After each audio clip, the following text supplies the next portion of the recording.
Hello people, this is Sonali, the Melodramatic Bookworm. If you've been here before, welcome back, and if you're new to my channel, welcome to the Melodramatic Bookworm family.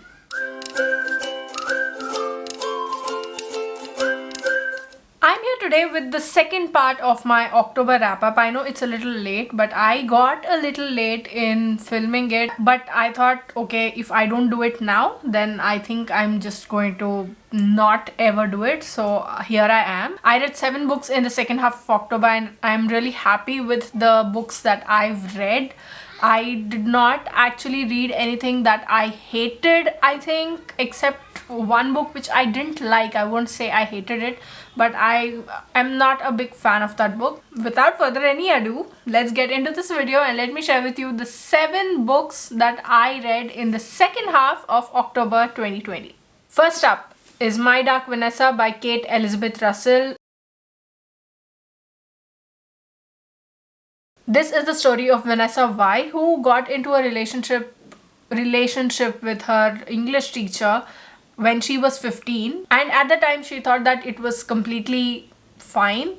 She thought it was a valid relationship and that her teacher was trying to do everything in his power so that they could be together, and that he was a very caring man. But years later, when she is 32, a former student of that teacher, Jacob Strain, she accuses him of sexual abuse, and it blows up into this whole big thing.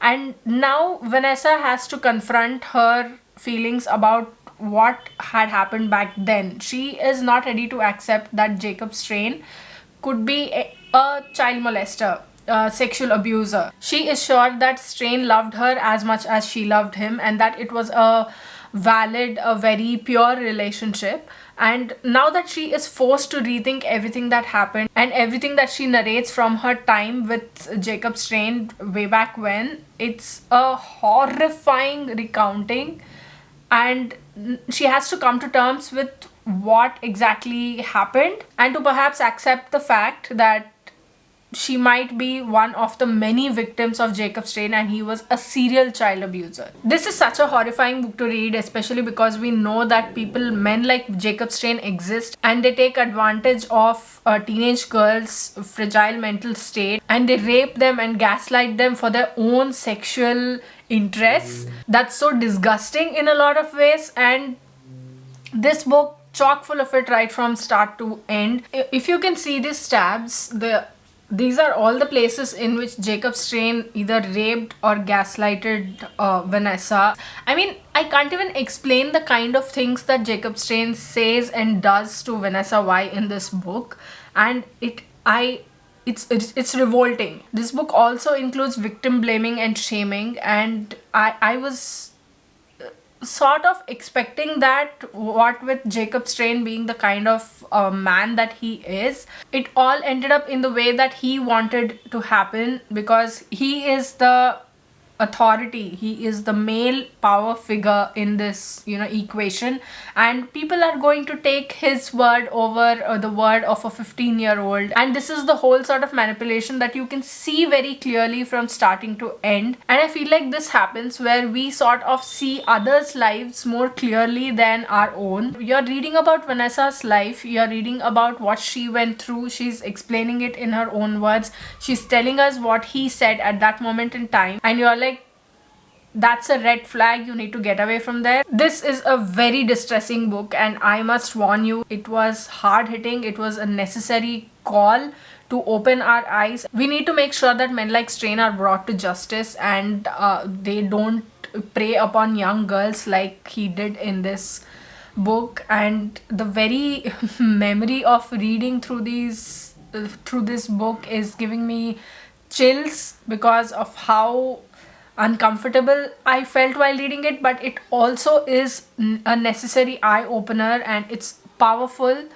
Words are powerful, and Kate Elizabeth Russell, in her debut book, she has used them in such a phenomenal manner that it just blows your mind. I gave this book a full 5 out of 5 stars. Please do read this book, keeping in mind the trigger warnings that I've already mentioned before. This is a highly important one. Next up is The Astonishing Color of After by Emily X. R. Pan. This is the story of Lee, whose mother dies by suicide, and Lee discovers that her mother has now turned into a huge red bird.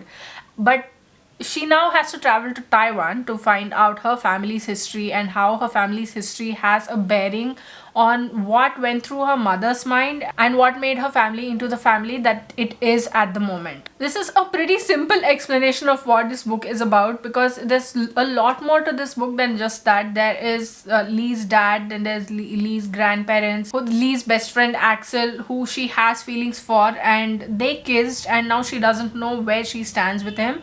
And there's this whole bunch of thoughts going through Lee's head. She wants to set everything straight in her mind. She wants to know everything about her mother. Her mother was pretty elusive when it came to giving her answers about her life in Taiwan before she went to the United States of America. And trying to learn more of this world while trying not to lose her mind is what Lee is on about. Every page you turn of this book gives you a lesson or a chapter in love, loss, sorrow, grief, friendship. There's also joy scattered in there, and how Lee and her family accepted that joy, how they experienced it along with Axel and on their own. And when Lee finds out her mother's backstory that she had not known all this while, she realizes that there's a lot more to her mother than what she let on in the first place. There's a lot more of a backstory to that, and a lot more to the reasons why her mother was the way she was. And it does not reduce the heartbreak in any way, because the grief of losing one's mother can never die down. It's never going to go away. But when Lee realizes that her mother might be in a better place right now, she confronts all her feelings, she confronts her family's feelings. And there's also different elements in this book that will surprise you. And when this book combines all the elements and tells you in no uncertain terms that you can find hope in the unlikeliest of places, then it's a book that is completely worth it in the end. And I loved this book. I really enjoyed it. We were supposed to have had a discussion about this book, but things continued to keep happening and I could not participate in that discussion. But I would highly recommend this book. It is an amazing read, and if you want to read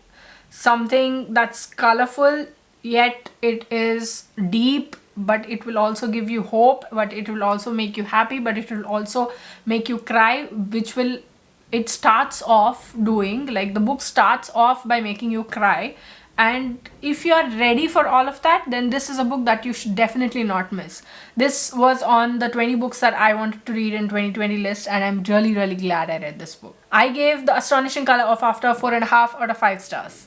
Next up is Chosen Spirits by Samit Basu. This was shortlisted for the JCB Prize 2020, and I've already spoken and reviewed this book on my channel. If you'd like to go check that video out, I'll leave the link here as well as in the description box below. In that video, I've also talked about a couple more books that I will be talking in short in this video. This is set in the future. It's futuristic fiction, like an extension of the times that we are living in, a best case scenario as the author puts it. And the author handles a lot of topics in this book. It's not just about poverty or climate change or some things like that. It's also about religion, misogyny, sexism, classism, casteism, and there's so many more that the author has handled in this book, and it is scary to read that all these could also be present in the future.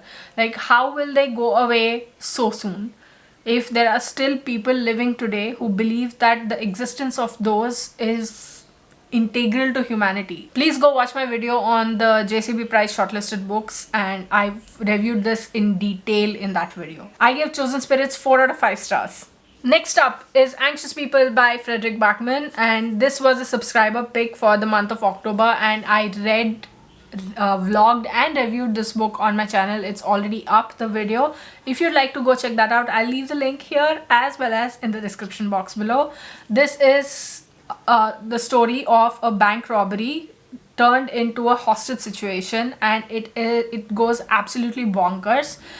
And when the hostages in the hostage situation realize that the bank robber has more issues than probably they have combined, then it turns into a wholly different story. And I love Frederick Backman's writing because it's so human, it's empathetic, it's sympathetic also, and there are a lot of elements like wit and humor and hard-hitting statements that he uses to just hit you out of nowhere. And that is why I love Frederick Backman's writing, and this was no exception. But I did find that the whole reveal towards the end, it was sort of anticlimactic. It was not big enough, it was not great enough that I thought, oh wow, this is another book from Frederick Backman's stable, which is simply amazing. It is great, the book. I really enjoyed reading it, and I really enjoyed also listening to it on Libro FM, which I'm really grateful to Libro FM for. I just felt like there was that spark missing, that Backman spark missing in this. Otherwise, it's a fun book to read. I really enjoyed reading it. I gave Anxious People 4 stars out of 5. Next up, I read Uncommon Type by Tom Hanks, and you know what? The first few stories I wasn't a huge fan of. Even across the book, there are a few stories that I'm like, what's the whole point? I just felt like the stories just rambled on and on without any point. But I also do see why these stories are so alluring, why these could be so effective on the human psyche. And I did feel the pull, I did feel the emotions in a few places, at least half the places you could say. But otherwise, I found that this whole book, this whole collection of short stories, it was rather underwhelming for me.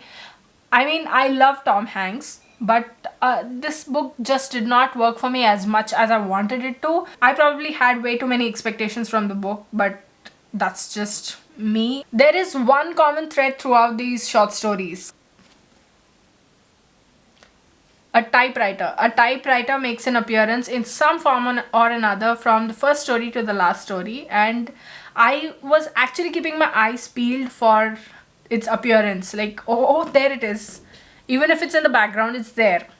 And I love how Tom Hanks incorporated that into these, and that's just one of the things I liked about this book. But otherwise, it was an okay read when compared to what I was really expecting of it, and that's not really fair on the book, but that's just me. I gave Uncommon Type 3.5 out of 5 stars.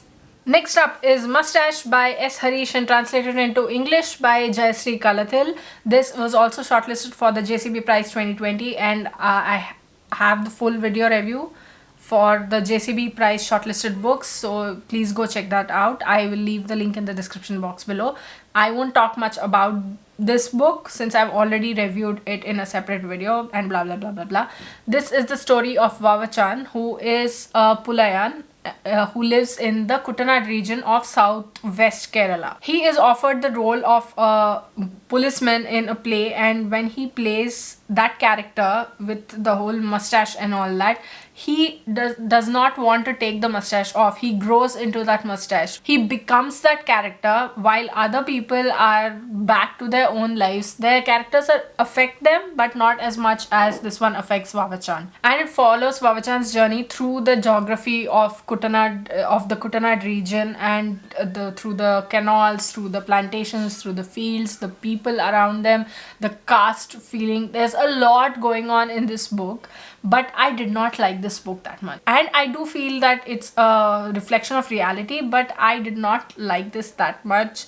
And even though the geography of Kerala jumps out at you and you are rather transported to that area, I found the writing to be too clunky. I gave this book 3 out of 5 stars, and even though this won the JCB Prize 2020, last up is Prelude to a Riot by Annie Zaidi. This was also shortlisted for the JCB Prize 2020, and I've talked about it in that video.